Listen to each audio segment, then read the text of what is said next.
दोस्तों, पंजाबी में कहते हैं ना, बंदा बड़ा कैंट है। दिलजीत दोसांझ के लिए यह शब्द बना हुआ है। दिलजीत दोसांझ ने एक बार फिर दिल जीत लिया है और अपने मंच से उन्होंने नफरत के खिलाफ ऐलान किया है। अपने मंच से उन्होंने कहा है कि जो लोग भारत को बांटने की कोशिश करते हैं वो ये बात समझ जाएं कि ये देश सबका है। और यहां पर उन्होंने राहत इंदौरी के शेर का जिक्र किया है, वो मैं आपको सुनाऊंगा दोस्तों। मगर आपको समझना पड़ेगा कि दिलजीत दोसांझ ऐसा क्यों कर रहे हैं। इंदौर में उनका रॉक शो होने वाला है और उससे पहले बजरंग दल के कार्यकर्ता सड़क पर उतर जाते हैं उनके खिलाफ प्रदर्शन करने। जी हां, याद कीजिएगा किस तरह से एक तिहाड़ी एंकर ने दिलजीत दोसांझ के खिलाफ एक प्रोपेगेंडा शुरू किया था, जिसमें कहा जा रहा था कि दिलजीत दोसांझ के गानों से अगर शराब निकाल ली जाए तो उनके गानों में कुछ नहीं बचेगा। आपको याद है ना, उसका जवाब दिलजीत दोसांझ ने दिया था। दिलजीत ने कहा था कि मेरे ढेरों गाने हैं जो बगैर शराब के भी चलते हैं, और सबसे बड़ी बात, अगर शराब से इतनी दिक्कत है तो पूरे देश में पाबंदी लगा दीजिए ना शराब पर। यह करने की भी आप में हिम्मत नहीं है। मगर मैं आपको सुनाना चाहूंगा इंदौर के अपने रॉक शो में किस तरह से नफरती चिंटुओं को दिलजीत दोसांझ ने जवाब दिया है, राहत इंदौरी साहब के शेर का जिक्र करके। सुनिए। अगर खिलाफ है तो होने दो, जान थोड़ी है। अगर खिलाफ है होने दो, जान थोड़ी है। ये सब हुआ है, आसमान थोड़ी है। अगर खिलाफ है होने दो, जान थोड़ी है। ये सब हुआ है, आसमान थोड़ी है। सभी का खून शामिल है यहाँ की मिट्टी में, किसी के बाप का हिंदुस्तान थोड़ी है। लगेगी आग तो आएंगे घर का इज्जत में, यहां पर सिर्फ हमारा मकान थोड़ी है।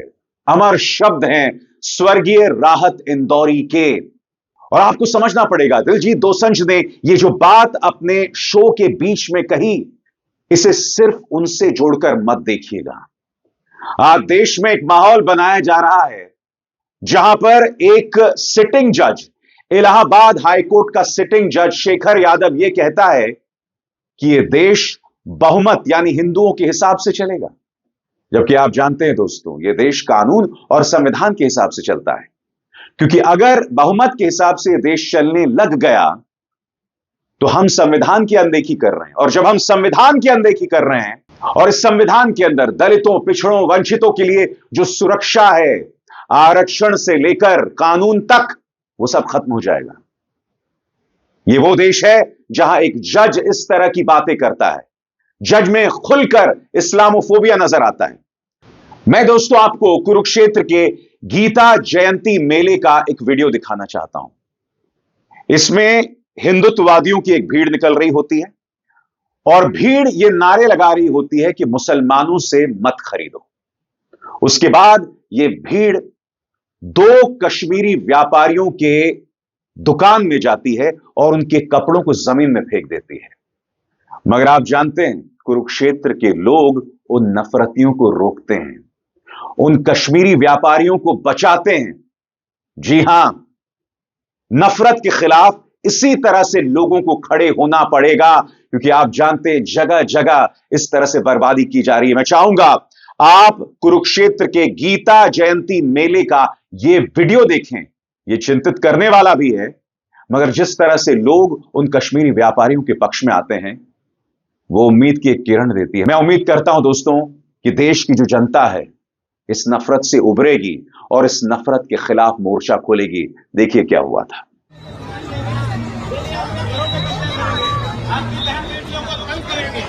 तो जिस दुकान पे आप ले रहे हैं, जिस भी मुसलमान की दुकान से आप समझ रहे हैं,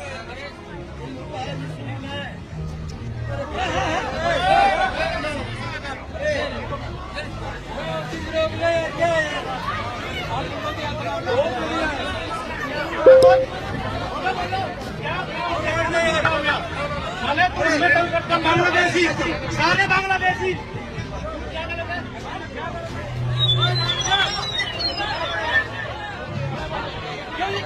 सामने दुकान लगाते हैं, हम इनके बीच में जाते हैं, अब दूसरी में बोलना।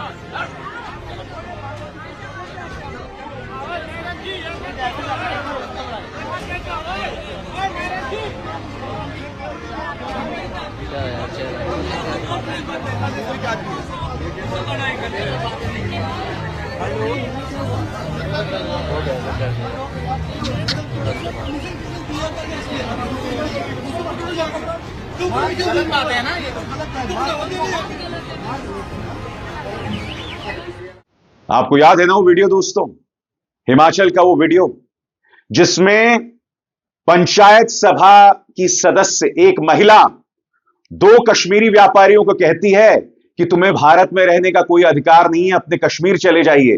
तब वो व्यापारी कहते हैं भाई कश्मीर भी तो भारत का अंग है। वो कश्मीरी कहते हैं कि हमारा क्या गुनाह है, मगर नफरत से सराबोर वो महिला लगातार उन्हें गाली देती रहती है। भारतीय जनता पार्टी के प्रचार, उनके प्रचार तंत्र और उनके नफरती गोदी मीडिया का यह असर है कि लोगों के अंदर जहर भर गया है। इसीलिए आपको कहीं ना कहीं दिलजीत दोसांझ के उस संदेश को जोड़ के देखना पड़ेगा इन तमाम नफरती घटनाओं से। दोस्तों, इस घटना की मैंने चर्चा की थी और उसके बाद जब यह मामला सामने उभर कर आया था तब इस महिला को माफी मांगनी पड़ी थी। जगह जगह यह हो रहा है दोस्तों। उत्तर प्रदेश के मुरादाबाद में आपको याद है डॉक्टर ने डॉक्टर इकरा को, जो कि एक मुसलमान है, उन्हें अपना मकान दे दिया था।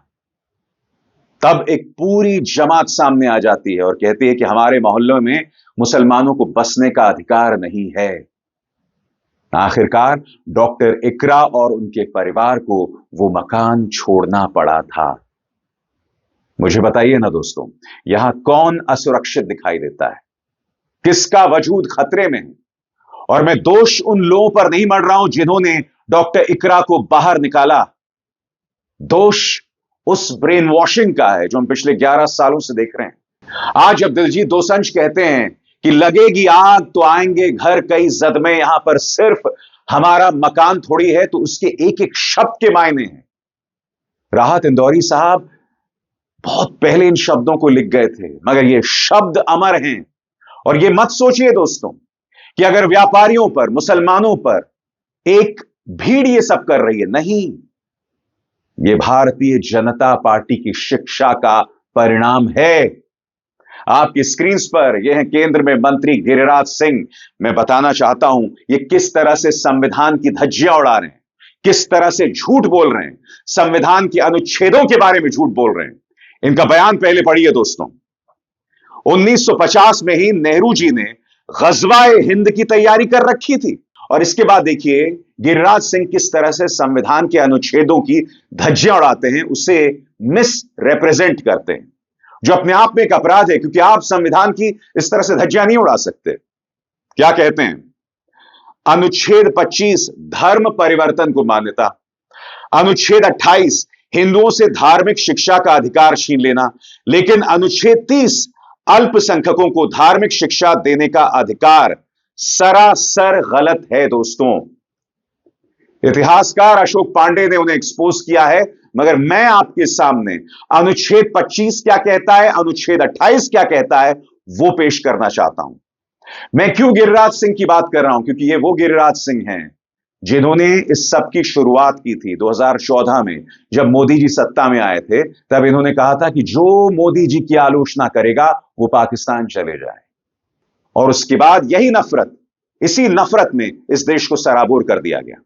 बहरहाल मैं गिरिराज सिंह को बताना चाहता हूं, कहने को ये सांसद और मंत्री हैं मगर संविधान की धज्जियां उड़ा रहे हैं, कि आर्टिकल 25 और आर्टिकल 28 दरअसल कहता क्या है। ये देखिए, article 25 freedom of conscience and free profession, practice and propagation of religion, यानी कि आप कोई भी पेशा अख्तियार कर सकते हैं, उसका अनुसरण कर सकते हैं, नौकरी कर सकते हैं, और ऐसा करने की आपको अधिकार है। कोई भी धर्म, उसका आप पालन कर सकते हैं। अनुच्छेद 25 क्या कहता है, मैं आपको पढ़ के सुना रहा हूं दोस्तों। सभी को अपने धर्म के पालन की आजादी देता है और सभी हिंदू संस्थाओं को महिलाओं, दलितों और पिछड़ों के लिए भी खोलने की बात कहता है। उसी तरह से दोस्तों आर्टिकल 28 आपके स्क्रीन पर आर्टिकल 28 पूरी तरह से राज्य द्वारा फंडेड शैक्षणिक संस्था में किसी तरह की धार्मिक शिक्षा ना देने की बात करता है। यह हिंदू इस्लाम सभी के लिए है। हमारा संविधान साफ तौर पर कहता है दोस्तों कि जो भी संस्थाएं राज्य द्वारा फंडेड हैं, यानी सरकार उन्हें पैसा दे रही है, उसमें किसी भी धर्म की शिक्षा नहीं दी जा सकती। तो फिर ये मान्यवर ग़ज़वा-ए हिंद की क्या बात कर रहे हैं? क्यों गाली दे रहे हैं नेहरू को? क्यों संविधान को गलत ढंग से पेश कर रहे हैं? यह इनके प्रचार का हिस्सा हो गया है दोस्तों। इसीलिए यह नफरत सामने उभर कर आती है। इसीलिए मध्य प्रदेश के रतलाम में 3 नाबालिग मुसलमान बच्चों को बेरहमी से पीटा जाता है। क्यों? यह इसलिए हो रहा है क्योंकि भारतीय जनता पार्टी के नेता आपकी नसों में झूठ और जहर भर रहे हैं, जो कितनी बड़ी त्रासदी है दोस्तों। और जाते जाते दोस्तों मैं आपको एक और वीडियो दिखाना चाहता हूं। यह है भारतीय जनता पार्टी के एक पार्षद। ये ठेला ठेला घूम रहे हैं, हिंदुओं को कह रहे हैं कि आप अपनी दुकान के सामने सनातन का झंडा लगाइए, क्योंकि मुसलमान जो हैं वो आपकी सब्जी में थूकते हैं, आपके फलों में थूकते हैं, आपके खाने में थूकते हैं। यानी कि खुलकर यह व्यक्ति इस तरह की हरकतें कर रहा है। इस पर कोई अंकुश नहीं है।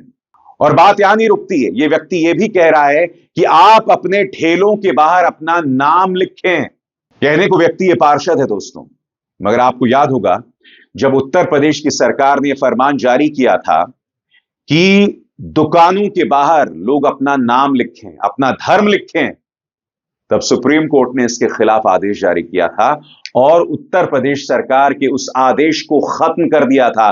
मगर यह व्यक्ति कहने को एक पार्षद है, मगर संविधान की धज्जियां उड़ा रहा है, सुप्रीम कोर्ट के आदेश की धज्जियां उड़ा रहा है। क्योंकि आर्टिकल 25 साफ तौर पर कहता है कि आप जिस भी धर्म के हों, आपको कोई भी पेशे का अनुसरण करना, कोई भी किस्म की नौकरी करने की आजादी है। मगर यह व्यक्ति सड़क पर घूम रहा है और मुसलमानों को धमका रहा है और हिंदुओं से कह रहा है कि भगवा झंडा लगाइए, और लोगों से कह रहा है कि अपना नाम अपने ठेले के सामने लगाइए, जो संविधान की धज्जियां हैं और सुप्रीम कोर्ट के आदेश की धज्जियां हैं। इसीलिए दोस्तों दिलजीत दोसांझ ने कहा था, एक बार फिर सुनिए क्या कहा था। अगर खिलाफ है तो होने दो, जान थोड़ी है। अगर खिलाफ है होने दो, जान थोड़ी है। ये सब हुआ है, आसमान थोड़ी है। अगर खिलाफ है होने दो, जान थोड़ी है। ये सब हुआ है, आसमान थोड़ी है।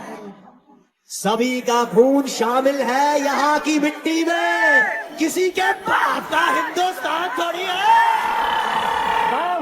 सलाम है दिलजीत दोसांझ को और सलाम है उन सभी लोगों को जो नफरत के खिलाफ आवाज बुलंद कर रहे हैं। आज ये बहुत जरूरी हो जाता है दोस्तों, क्योंकि अगर हम इसी तरह से नफरती प्रोपेगेंडा, झूठ को बढ़ावा देते रहेंगे, जिस तरह का झूठ गिरिराज सिंह कह रहे हैं, तो ये देश बर्बाद हो जाएगा दोस्तों। ये देश कानून के हिसाब से चलेगा, ये देश संविधान के हिसाब से चलेगा और ये देश सच के हिसाब से चलेगा। हाँ, आप में से जिन लोगों को मेरी बातें बुरी लग रही हैं, मेरी इस बात को याद रखिएगा, एक वक्त ऐसा आएगा जब आप पीछे मुड़कर देखेंगे कि हम किस तरह से नफरत में सराबोर थे और हमने खुद को बर्बाद कर दिया, आने वाली कई पीढ़ियों को बर्बाद कर दिया। तब आपको मेरे ये शब्द याद आएंगे। अभिसार शर्मा को दीजिए इजाजत। नमस्कार। स्वतंत्र और आजाद पत्रकारिता का समर्थन कीजिए, सच में मेरा साथी बनिए। बहुत आसान है दोस्तों, इस ज्वाइन बटन को दबाइए और आपके सामने आएंगे ये 3 विकल्प, इनमें से एक चुनिए और सच के इस सफर में मेरा साथी बनिए।